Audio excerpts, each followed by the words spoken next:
മുള്ളരിങ്ങാട് അമ്മയിൽ തൊട്ടിയിൽ കാട്ടാനയുടെ ആക്രമണത്തിൽ യുവാവ് കൊല്ലപ്പെട്ടു. മുള്ളരിങ്ങാട് സ്വദേശി അമർ ഇലാഹിയാണ് മരിച്ചത്.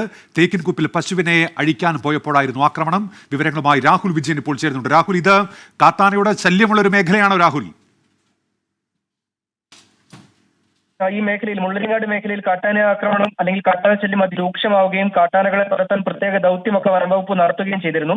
ഇതിന് സമീപത്തായിട്ടാണ് ഇന്ന് കാട്ടാന ആക്രമണം ഉണ്ടായിരിക്കുന്നത്. ഒരു യുവാവിന്റെ ജീവൻ നഷ്ടപ്പെടുന്ന ഒരു സാഹചര്യത്തിലേക്ക് പോയിരിക്കുന്നത് എന്നുള്ളതാണ് മനസ്സിലാക്കാൻ കഴിയുന്നത്. തേക്കിൻകൂപ്പിൽ വെച്ചാണ് ഈ അപകടം, കാട്ടാന ആക്രമണം ഉണ്ടാകുന്നത്. അമർ ഇലാഹി എന്ന 22 വയസ്സുകാരനാണ് കാട്ടാന ആക്രമണത്തിൽ മരിച്ചിരിക്കുന്നത്. തേക്കിൻകൂപ്പിൽ പശുവിനെ അഴിക്കാൻ പോയപ്പോഴായിരുന്നു ആക്രമണം എന്നുള്ളതാണ് മനസ്സിലാക്കാൻ കഴിയുന്നത്. കൂടെ ഉണ്ടായിരുന്ന ഒരാൾ കൂടി ഉണ്ടായിരുന്നു. കൂടെ ഉണ്ടായിരുന്ന റോഡ് രക്ഷപ്പെട്ടതുകൊണ്ട് ജീവൻ രക്ഷപ്പെട്ടു എന്നുള്ളതാണ് അറിയാൻ കഴിയുന്നത്. സംഭവം നടന്ന ഉടൻ തന്നെ രാഹുൽ, ഒരു നിമിഷം രാഹുൽ, ഇപ്പോൾ അവിടുത്തെ പഞ്ചായത്ത് അംഗം അദ്ദേഹം പ്രതികരിക്കുന്നുണ്ട്. അത് സോളാറിന്റെ വർക്കുമായിട്ട് കോൺട്രാക്ട് കൂടെയൊക്കെ പോയിക്കൊണ്ടിരിക്കുകയായിരുന്നു. വീട്ടിൽ പാപ്പയും ഉമ്മയും സഹോദരനുമാണ് ഉള്ളത്. ഒരു വളരെ പാവപ്പെട്ട കുടുംബത്തിലെ ഒരു പയ്യനാണ്. വളരെയധികം ഫോറസ്റ്റോട് ചേർന്ന വീട്. ഒരു വളരെ പാവപ്പെട്ട കുടുംബത്തിലൊരു ഏക ആശ്രയമായിരുന്നു ഈ പയ്യനെന്ന് പറഞ്ഞാൽ. കുടുംബത്തിന്റെ പ്രതീക്ഷയായിരുന്നു, ഏക ആശ്രയമായിരുന്നു ഈ പയ്യനെന്ന് പറയുന്നത്. അമർ ഇബ്രാഹിം. എൻ്റെ പേര് ഉല്ലാസ്. ഞാൻ ആ വാർഡിൻ്റെ മെമ്പറാണ്. ആ 1-ാം വാർഡ്, വണ്ണപ്പുറം പഞ്ചായത്തിൻ്റെ 1-ാം വാർഡിലാണ് ഈ സംഭവം. ഞാൻ ആ വാർഡ് മെമ്പറാണ്. എൻ്റെ വാർഡിലെ പയ്യനാണിത്. വനത്തിൽ വെച്ചാന്നാണ് പറഞ്ഞത്. എന്ന് വെച്ചാൽ ഈ പയ്യൻ്റെ വീട് വനത്തോട് ചേർന്നാണ്. കാരണം പുള്ളി വീട്ടിൽ നിന്ന് ഇറങ്ങണേ വനത്തിലേക്കാണ്. വനത്തോട് ചേർന്നാണ്. സാറേ, ഞാൻ ഇപ്പോൾ വിളിക്കാം സാറേ, തിരിച്ചു വിളിക്കാം. അവിടുത്തെ പഞ്ചായത്ത് അംഗമാണ് ഇപ്പോൾ സംസാരിക്കുന്നത്. എപ്പോഴും റോഡിലും ആൾക്കാരെ ജനവാസ മേഖലകളുടെയും കൃഷിസ്ഥലങ്ങളുടെയും ഫുൾ ടൈം ആനകളുണ്ട്. നിരന്തരമായ ആനശല്യമാണ്. ആ ഫെൻസിങ് നമ്മൾ പൂർത്തീകരിച്ച സ്ഥലത്ത് ഫെൻസിങ് പൂർത്തീകരിച്ചു. പിന്നെ ഒരു സംഭവം ഉണ്ടായിരുന്നത് 1 സൈഡ് ഹാങ്ങിങ് ഫെൻസിങ്, അത് 2 സൈഡ് ആക്കാനുള്ള പ്രവർത്തനമൊക്കെ നടക്കുന്നുണ്ടായിരുന്നു. അതുപോലെ നീണ്ടപാറയാണെങ്കിലും നബാർഡിൻ്റെ ഒരു 48 ലക്ഷം രൂപയുടെ ഫെൻസിങ്ങിൻ്റെ പണിയൊക്കെ നടന്നു വരികയാണ് ചെയ്തത്.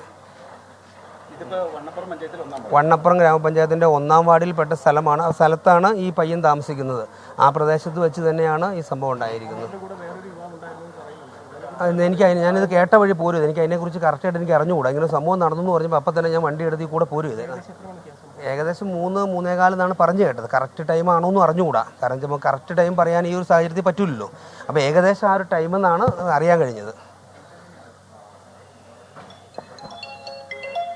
വണ്ണപ്പുറം പഞ്ചായത്തിന്റെ 1-ാം വാർഡിലാണ് ഈ സംഭവം ഉണ്ടായത്. അവിടുത്തെ പഞ്ചായത്ത് അംഗം സംസാരിക്കുകയായിരുന്നു. ഈ കാട്ടാന ആക്രമണം അത് തടയുന്നതിന് വേണ്ടിയുള്ള ഫെൻസിംഗ് നടപടികളടക്കം അവിടെ പൂർത്തീകരിച്ചിരുന്നു എന്നാണ് പഞ്ചായത്ത് അംഗമായ ഉല്ലാസ് പറയുന്നത്. ആ കുടുംബത്തിന്റെ ഏക അത്താണിയായിരുന്നു ഇപ്പോൾ മരിച്ച ഈ 22-കാരൻ അമർ ഇലാഹി എന്ന് അദ്ദേഹം പറയുന്നുണ്ട്. ഏതായാലും ദാരുണമായ സംഭവമാണ്. കുറച്ച് ദിവസങ്ങൾക്ക് മുൻപാണ് നമ്മൾ കുട്ടമ്പുഴയിൽ ഇത്തരത്തിൽ ഇതുമായി ബന്ധപ്പെട്ട് കാട്ടാന ആക്രമണം ഉണ്ടായത്. ഒരു യുവാവിന് ദാരുണാന്ത്യം ഉണ്ടായത്. ആ കുടുംബത്തിൻ്റെ ഏക അത്താണിയായിരുന്നു യുവാവും. വലിയ പ്രതിഷേധങ്ങൾ, പ്രക്ഷോഭങ്ങളൊക്കെ നമ്മൾ അവിടെ കണ്ടതാണ്. അതിന് തൊട്ടടുത്താണ് ഈ സ്ഥലം. ഈ മുള്ളരിങ്ങാട് എന്ന് പറയുന്നത് അത് വണ്ണപ്പുറം പഞ്ചായത്തിൻ്റെ 1-ാം വാർഡ് എന്നാണ് ഇപ്പോൾ അവിടുത്തെ പഞ്ചായത്ത് അംഗം വ്യക്തമാക്കുന്നത്. ആ മേഖലയിൽ കാട്ടാനയുടെ ശല്യം ഉണ്ടായിരുന്നു എന്ന് അദ്ദേഹം പറയുന്നുണ്ട്. രാഹുൽ വിജയൻ തുടരുന്നുണ്ട്. രാഹുൽ, ഈ ഫെൻസിംഗ് അടക്കം പൂർത്തിയാക്കിയിരുന്നു ആ മേഖലയിൽ എന്നാണല്ലോ അദ്ദേഹം പറയുന്നത്.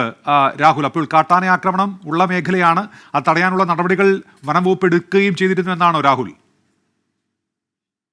ഒരുമിച്ച് ഏറ്റവും പ്രധാനപ്പെട്ട കാര്യം, ഈ മുള്ളരിങ്ങാട് മേഖലയിലേക്ക് കാട്ടാനകൾ എത്തി തുടങ്ങിയിട്ട് വെറും 4 വർഷം മാത്രമേ ആയിട്ടുള്ളൂ എന്നുള്ളതാണ് നാട്ടുകാർ പറയുന്നത്. 6 ആനകൾ ഇവിടെ തമ്പടിച്ചിട്ടുണ്ട്. സ്ഥിരമായി 6 ആനകൾ ജനവാസ മേഖലയിലേക്ക് ഉൾപ്പെടെ ഇറങ്ങുന്നത് പതിവായിരുന്നു എന്നുള്ളതാണ് നാട്ടുകാർ പറയുന്നത്. ആ കാട്ടാനെ തുരത്തി നേര്യമംഗലം ഉൾക്കാട്ടിലേക്ക് വിടാൻ കഴിഞ്ഞ മാസം ഒരു ശ്രമമൊക്കെ വനംവകുപ്പ് നടത്തിയിരുന്നു. പക്ഷെ അതൊക്കെ പരാജയപ്പെടുന്നൊരു സാഹചര്യമായിരുന്നു കണ്ടത്. കാട്ടാനകൾ പുഴ കടന്നു പോകാൻ, അതായത് മുള്ളരിങ്ങാട് നിന്ന് പുഴ കടന്ന് നേര്യമംഗലം വനമേഖലയിലേക്ക് കടക്കാൻ കാട്ടാനകൾ കൂട്ടാക്കിയിരുന്നില്ല. അതങ്ങനെ തന്നെ നിൽക്കുകയായിരുന്നു. പിന്നീട് ആ ദൗത്യം പാതി വഴിയിൽ ഉപേക്ഷിക്കുന്ന ഒരു സാഹചര്യം ഉണ്ടായിരുന്നു. കാട്ടാനകൾ ഇടയ്ക്ക് ഇറങ്ങുന്നു, തിരിച്ച് കാട് കയറുന്നു, അങ്ങനെയുള്ള ഒരു നിലയിലേക്കൊക്കെ കാര്യങ്ങൾ പോയിരുന്നു. ഇതിനിടയിലാണ് ഇന്നിപ്പോൾ പശുവിനെ തീറ്റാൻ വേണ്ടി, അല്ലെങ്കിൽ പശുവിനെ മേയാൻ വിട്ടിരുന്ന പശുവിനെ കൊണ്ടുവരുന്നതിന് വേണ്ടി തേക്കിൻകൂപ്പിലേക്ക് കയറിപ്പോയപ്പോൾ ഇത്തരത്തിലൊരു ദാരുണ സംഭവം കാട്ടാനയ്ക്ക് മുൻപിൽ പെടുകയായിരുന്നു എന്നുള്ളതാണ് മനസ്സിലാക്കാൻ കഴിയുന്നത്. എന്തായാലും ഓടി രക്ഷപ്പെടാനുള്ള ശ്രമം നടത്തി. അതിനിടയിൽ കാട്ടാന ആക്രമിച്ചു കൊലപ്പെടുത്തി ഈ ഉമറിനെ എന്നുള്ളതാണ് ഏറ്റവും പ്രധാനപ്പെട്ട കാര്യം. അങ്ങനെയാണ് നമുക്ക് മനസ്സിലാക്കാനും കഴിയുന്നത്. ഇതിൽ ഒരാൾ കൂടി ഈ അമറിന്റെ ഒപ്പം ഉണ്ടായിരുന്നു എന്നുള്ളതാണ് പറയുന്നത്. അദ്ദേഹം അത്ഭുതകരമായിട്ട് രക്ഷപ്പെടുകയായിരുന്നു. ഈ കാട്ടാന ആക്രമണം തടയുന്നതിന് വേണ്ടി ഈ സമീപ നാളുകളിൽ ഫെൻസിംഗ് ഉൾപ്പെടെയുള്ള സംവിധാനങ്ങൾ ഒരുക്കുമെന്ന് പറഞ്ഞിരുന്നു. അതിന്റെ എത്രത്തോളം ആ കാര്യങ്ങൾ പൂർത്തിയാക്കാൻ കഴിഞ്ഞു വനം വകുപ്പിന് എന്നുള്ള കാര്യത്തിൽ ഇപ്പോഴും ഒരു സംശയമുണ്ട്. അത് നേരിട്ട് കണ്ട് ബോധ്യപ്പെട്ടെങ്കിൽ മാത്രമേ അതിൽ കൂടുതൽ നമുക്ക് പറയാൻ കഴിയുകയുള്ളൂ. നിലവിൽ അത്തരം ഏതെങ്കിലും തരത്തിലുള്ള കാട്ടാനകൾ വരുന്നതിന് വേണ്ടിയുള്ള ഒരു നടപടി തടയാൻ പൂർണ്ണമായിട്ടും സാധിച്ചിരുന്നെങ്കിൽ ഇങ്ങനെ ഒരു സംഭവം, അല്ലെങ്കിൽ നേര്യമംഗലം വനമേഖലയിലേക്ക് കാട്ടാനകൾ സ്ഥിരമായി പോയേനെ, മുള്ളരിങ്ങാട്ടേക്ക് കാട്ടാനകൾ ഇറങ്ങാനുള്ള സാധ്യത ഒഴിവായേനെ.